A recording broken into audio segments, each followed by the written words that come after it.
नमस्कार दोस्तों। आज मैं यमराज की कहानी लेकर के आई हूँ। कहानी को अंत तक जरूर सुनिएगा।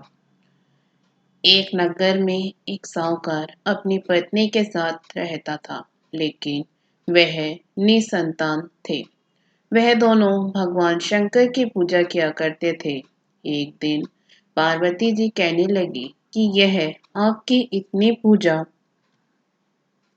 करते हैं, फिर आप इनकी इच्छा पूरी क्यों नहीं करते हैं? शंकर जी कहते हैं कि इन्हें संतान सुख नहीं है, इसलिए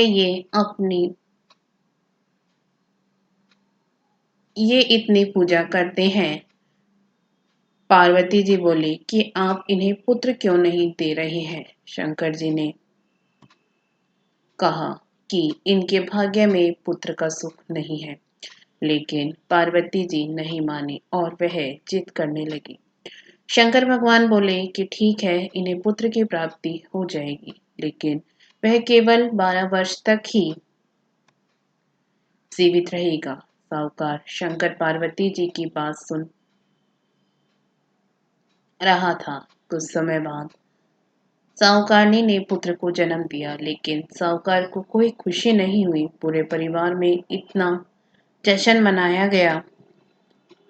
उनका बेटा बड़ा हुआ तो साहूकारनी कहने लगी कि मैं अपने बेटे का ब्याह रचाऊंगी। साहूकार ने उसे बहुत मना किया, लेकिन वह नहीं माना। तो साहूकार ने उसे कहा कि हमारे बेटे की आयु केवल 12 वर्ष तक की है। साहूकारनी कहने लगी कि कोई बात नहीं, मैं इसका ब्याह करके अपने मन की तो कर लूं। साहूकार ने बेटे का विवाह कर दिया। घर में बहू आ गई और उन्होंने बहू की सारी बात बता दी कि उनके बेटे की आयु केवल 12 वर्ष की है। बहू ने कहा कि कोई बात नहीं, मेरे भाग्य में जो लिखा था वह हुआ। अब हम तीनों मिलकर पूजा किया करेंगे। और उन्होंने हर रोज पूजा आरंभ कर दी। एक दिन ऐसा भी आ गया जब लड़के की आयु पूरी हो गई। यमराज साहूकार के बेटे को लेने आ गए तो साहूकार कहने लगा कि मेरा पुत्र अपनी पत्नी के साथ है।